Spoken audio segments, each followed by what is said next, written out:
ruches ouvertes ce matin ont été examinées de près.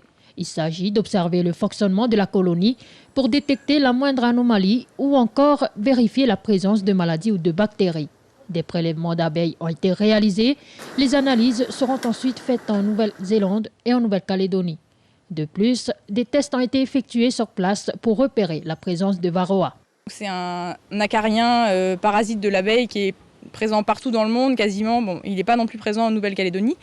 Donc on a fait des tests, on ne l'a pas vu. On a aussi mis en place des tests. Là, vous voyez peut-être les petites plaques adhésives qui débordent des ruches, qui vont aussi permettre de récolter les varroas s'il y en a qui tombent des abeilles en cours de route. Et c'est l'apiculteur qui va contrôler ces tests-là dans 2 jours. On a aussi mis des pièges à huile à l'intérieur pour le petit coléoptère des ruches.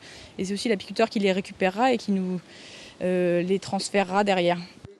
La coordonnatrice du RESA travaille en partenariat avec le CIVAP, la DSA et l'Association des apiculteurs de Wallis et Futuna. Vérifier l'état de sanitaire des ruches du territoire est une étape importante pour la mise en place du programme de veille sanitaire apicole.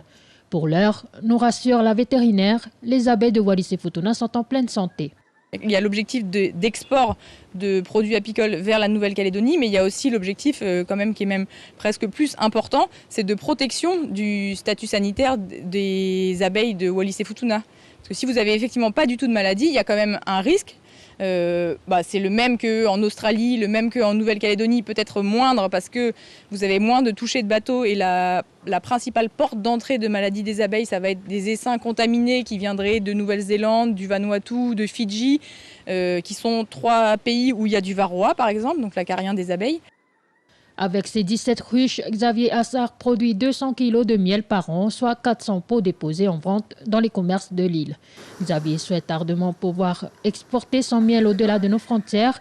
Les apiculteurs locaux sont toujours en attente de l'autorisation d'exportation de leurs produits.